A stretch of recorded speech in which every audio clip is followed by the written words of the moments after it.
And now for our next news special report. Ladies and gentlemen, in times of political divisiveness, sometimes the purest moments shine the brightest. Today I bring you a story that will warm the coldest of hearts and remind us all of the innocence that unites our great republic. From the heart of New Hampshire to the screens of millions, a simple gesture by President Trump has given the nation a moment to smile about. And if you stick around until the end, you're in for a revelation you don't want to miss. This is a special report you'll be talking about for days. Now, ladies and gentlemen, just like a small business wanting to be noticed in a vast marketplace, sometimes it's the smallest moments that have the most significant impact.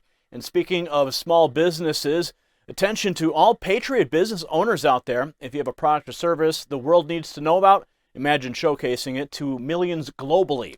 By partnering with the Next News Network, you're not only amplifying your reach, but supporting our mission to restore our republic. So head to sponsораpatriot.com and let's unite our voices. Now, back to the story at hand. President Trump is no stranger to the spotlight, whether for his policies or the controversies that often surround him. However, it's these unforeseen moments that truly resonate with the people. Now, recently, during a visit to New Hampshire, the house there, Visitor Center, Trump was photographed with a baby girl. The heartwarming interaction was the spark that lit the social media wildfire, leading to Babies for Trump to trend.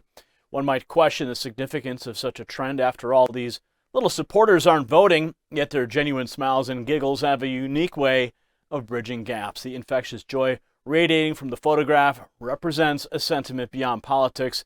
It's a reflection of humanity. Let's take a look at that moment now. Okay, everybody looking right here.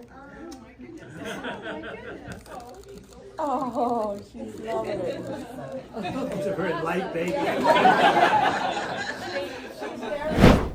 So beautiful. Derry, New Hampshire witnessed Trump's magnetic charisma firsthand. An impressive 2,500 supporters gathered eagerly awaiting the president's words. They cheered, they chanted, and they reveled in his every remark. Trump's timely humor, referencing his ongoing legal battles, had the crowd roaring. Watch. Thank you very much. Wow. That's a big crowd. That's a big crowd. Listen to that. They want change. They want change.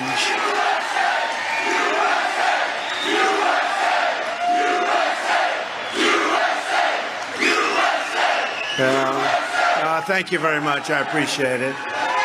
We've had a tremendous relationship with New Hampshire. It's just been incredible. And, you want change. That's what this is about. We got to get this government straightened out. There's never been anything like this. As the anticipation in the room heightened, President Trump unleashed a series of remarks that left an indelible mark on the audience. First, he didn't hold back when addressing his political rival. With his typical flair and vigor, Trump directed sharp comments towards Biden, emphasizing what he perceives as the latter's shortcomings and drawing clear distinctions between their leadership styles. Want a first-hand view of this verbal exchange? Take a look. Crooked Joe can't even walk up the children's stairs in Air Force One, Now, doesn't that look terrible? You see a man come out, you want to see a man walk out, or woman, walk off Air Force One, nice and high, wave to everybody. This guy goes through the little stairs. We call them the children's stairs. And now he's made it a common practice because he can't quite make it up or down. I think he has a bigger time making it up. Usually it's supposed to be easier. I don't know. Let's not even think about it. Or find his way off a stage. He can't find his way off a stage. You ever see makes a speech, if you call it that. Okay, thank you.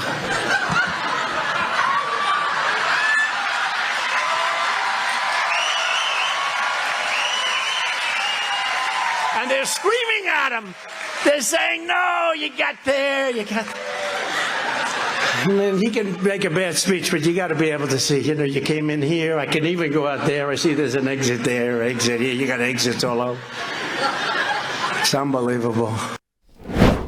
Shortly after, Trump shifted gears to a topic that's always been at the core of his political narrative, border security. He conveyed a stern message on the importance of fortified borders and the challenges posed by lax policies.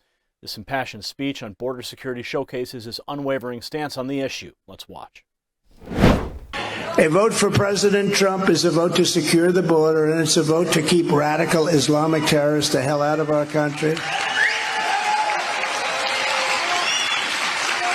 On day one, I will immediately restore and expand the Trump travel ban. Remember when they said, oh, that's so vicious, but it kept us safe. In the midst of this political storm, Trump's confidence seems unshaken. He boldly predicted a sweeping victory against crooked Joe Biden come 2024. This wasn't just a passing comment, it was a declaration echoing his intent to reclaim the presidency. Here's the moment that he made the prediction. Watch. Less than 4 months from now, we're going to win the New Hampshire primary, and third straight time. And we are going to defeat crooked Joe Biden. He's a crooked guy. Next November. And very simply, we're going to make America great again.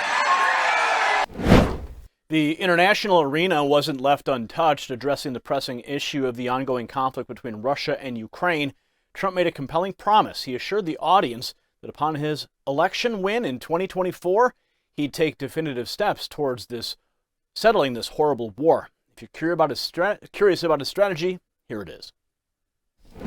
Before I even arrive at the Oval Office, shortly after I win the presidency, I will have the horrible war between Russia and Ukraine settled. Look, that's a war that would have never taken place. Putin would have never done it, It'll be done very well. Lastly, in a move that showcases broader vision, Trump delved into global peace dynamics. He emphatically pledged his commitment to restoring peace and emphasized on the critical nature of averting a potential World War III. His intent was clear: to lead through strength and diplomacy. Witness his promise to restore global equilibrium right now. To every American who's terrified that Crooked Joe's weakness will cause catastrophic global conflict, excuse me, it already is. I make this promise to you as president. I will restore peace through strength, and we will stop World War III. We will not have World War III. And I know all the players. I know them all.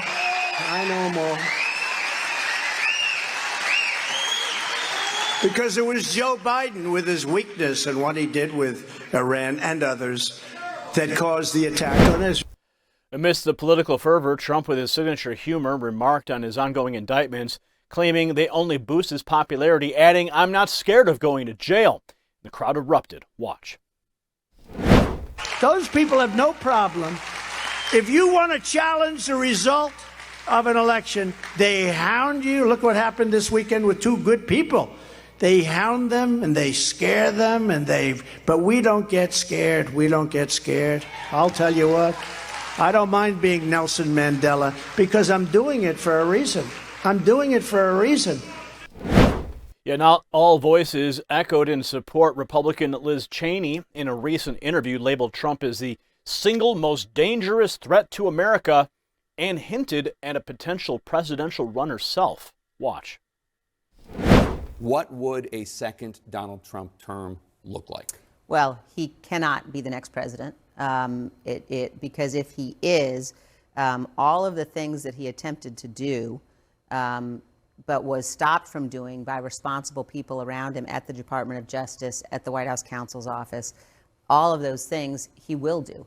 There will be no guardrails. And everyone has been warned. After January 6th, after our investigation, after all of the evidence that we laid out about all of the steps in his multi-part plan to overturn the election, there can be no question that he will unravel the institutions of our democracy. So we are facing a moment in American politics where we have to set aside partisanship, and we have to make sure that people who believe in the Constitution are willing to come together to prevent him from ever again setting foot anywhere near the Oval Office. But if it came down to it, even though you disagree with Joe Biden on almost every issue under the sun, other than maybe Ukraine and Israel, would you vote for him over Donald Trump?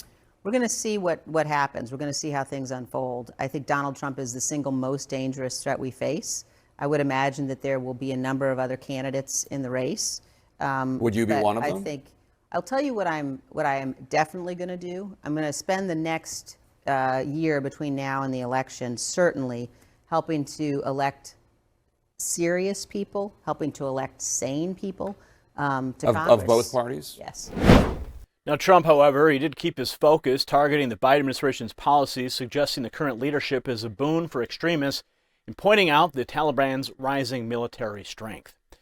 In an era when our republic is often torn by political division, sometimes it's the smallest gestures that have the largest impact. A simple, genuine moment between a leader and a child has given us all a chance to pause and reflect on what unites us. Beyond politics, controversies, and disputes, there's a shared humanity that remains our cornerstone. As Americans, these are the moments we cherish, for they remind us of the innocence and hope that fuels our nation's spirit. As you go about your day, remember this tender moment, and let it be a beacon of unity and promise in these challenging times. Congratulations, you made it to the end of the video. Now keep up your quest for truth with this next news report. And if you found our channel enlightening, join the millions who agree with you. Tap subscribe. Thank you for watching the Next News Network.